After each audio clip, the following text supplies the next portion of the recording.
Oh, I feel like Bill Clinton has just been nominated to be president of the United States. You know, this was the song that they used. Really? Yeah, it really bugged me because I was always, a Happy Days Are Here Again kind of song guy for nomination. Well, he also danced with his pretend wife, so the whole thing was fake. All right, we got to do a correction. Mike Scott. Well, it's not. It is and it isn't. Yeah. Mike Scott corrected me. Okay, it was Jimmy Carter that signed the Department of Education, but the concept was under Nixon. Much like NAFTA was Reagan's idea. It just so happened that Bill Sidewinder Just Kiss It Clinton signed it. All right, fine. Thank you. All right, so it's not really a connection. Even when I'm wrong, I'm right. Let's quickly take a call from Bob from Lyle. And Bob, we set up your phone call just by saying that Donald Trump has tweeted this morning that this is a witch hunt. Go ahead. Yeah, thank you for having me on. There's so many things that could be said. First of all, Chuck Schumer, armed with the media, is trying to destroy our country. Everybody that has 401ks, guess what? You just lost 300 points within about 24 hours. Yeah, the Dow's at 20,000. 300 doesn't. Would you rather be high on fakeness? They don't care. No, I agree. Can I tell you one quick thing, though, Bob? You're a little bit right about this. You know that who Chuck Schumer's guy was? It's Comey. Well, you know that when they were going after Alberto Gonzales and they're trying to smear Gonzales when Bush wanted name him Attorney General, that it was Comey working with Comey, the straight shooter supposedly, who was working with Chuck Schumer on this. You know that, Bob, right? Yes, and he's an Obama appointee operative. Well, but he worked for the Bush administration as well. Make one more quick point here, Bob. Go ahead. Yeah. Well, yeah, absolutely. They're trying. Listen, we need to get the wall built. We need to keep immigrants out of this country that want to destroy us. No, you don't. And we want. There's so many things that we need to get done, and this president can do it. And you know what? I'm going to say this about Comey. He's a prosecutor, an attorney.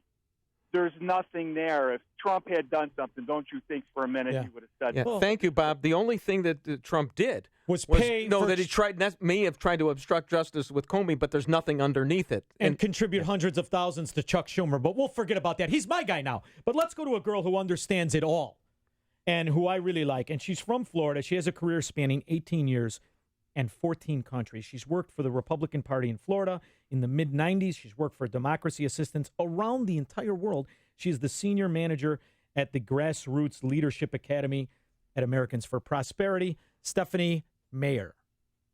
Good morning. Thanks for joining us. Good morning. Thanks so much for having me. So what is it that you do? That's the question. Let me ask the question because you're my guest. I wanted you on.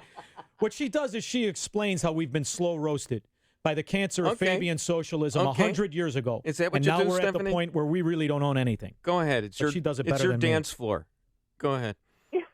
Yeah, well, I get paid to travel and talk a lot, which is really great. But there is some point to what I'm doing, and it's basically the same as what I was doing overseas, which is talking about more freedom, individual responsibility, less taxes, and this kind of thing. But what's really at the forefront right now, and just cut to the whole point of it all, is that we are in a soft civil war right now, and conservatives don't seem to get it. The conservatives, the Republican Party, don't seem to understand that we're actually in a very serious fight for the framework of this country and what kind of country we're going to have. Stephanie, can I just interrupt you for one quick second? I just read an article by Angela Codavia which said that exact same thing, used the term soft civil war. She's been saying it for 18 years. It's a little different. I'll go with Stephanie. Yeah, go ahead. Yeah, I didn't read that article. All right. I can't speak to the specifics of that article, but that's exactly what it is. And the sad part is conservatives, I'm using that as a more all-encompassing term, aren't showing up to the discussion. You know, we see all of these town hall meetings right now that are inspired by Indivisible, which is a PDF download for free that all the progressives are downloading. I know. And it tells you exactly how to take over a town hall and how to go and really fight against conservative ideologies. And where are the Republicans who are standing up in defense of these guys when they come back to their base and talk to their constituents? There aren't constituents there. These are people who aren't even necessarily voters in that area, and they're being bussed in or they're coming from other places, and they're hijacking town halls to just disrupt. So the entire process is one-sided right now, and it's a real issue. Here's the question I have. When you have 164 million people on some sort of social benefit, when you have people who say that they're conservatives but yet are demanding for government to use law as a spear, not a shield. Hey. Yes, I know Roger Ailes is dead. Go right ahead. But let's Move go on to on the with next let's thing. go on with the interview. Roger, I mean, really, Okay. is it that big of a shock? It's like, ooh, he got sued for sexual harassment. Well, how else is he going to pick up a girl? Stephanie, we just got this news is breaking right now that Roger Ailes is dead. His wife is telling the Drudge Report that he died. So, So what? okay, let's take Okay. a cleansing breath and Cream move puff on. sales will go down. Sell okay. your Krispy Kreme stock. I mean, who cares? Anyway, this is about the country being overthrown. Go ahead, Stephanie.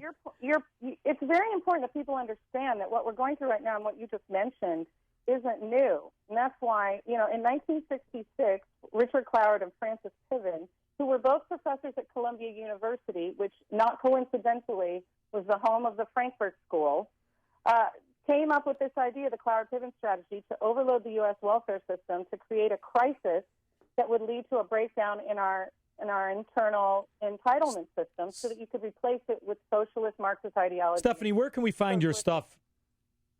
Yeah. Well, my Twitter is at @smaier, SMAIER 11.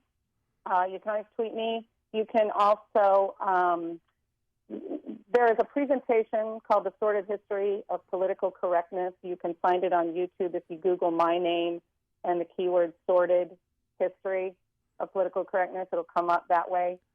I also have email, which I can give you offline if anybody wants. I'm going to tweet you. Send me the link. Listen, thank you so much. We do have to go to this fat guy, Diane. Sorry Thank about you, Stephanie. We appreciate it. Stephanie Maier from Grassroots Leadership Academy at Americans for Prosperity. We appreciate you being on with us. Thank you so much, Stephanie. Thanks for having me. Okay, so this news breaking while we were talking to Stephanie. And, I'm glad that we continued with the discussion anyway. Well, this is as shocking as O'Reilly's guilty of sexual harassment. I mean, no kidding. How else are these guys going to pick up? Here's the thing. And, his wife is telling the Drudge Report, but I want to get reaction from Gretchen Carlson, who's probably grateful now that she got the $20 million settlement.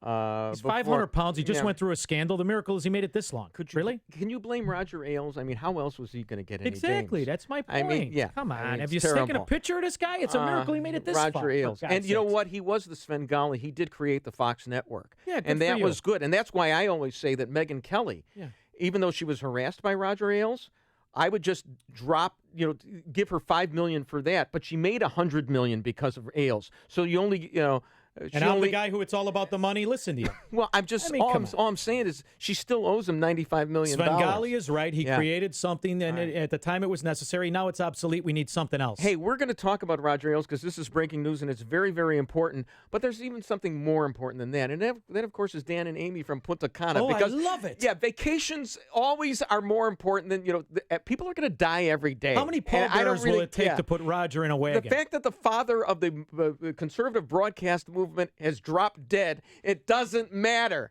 Dan and Amy are in Punta Cana. It's new.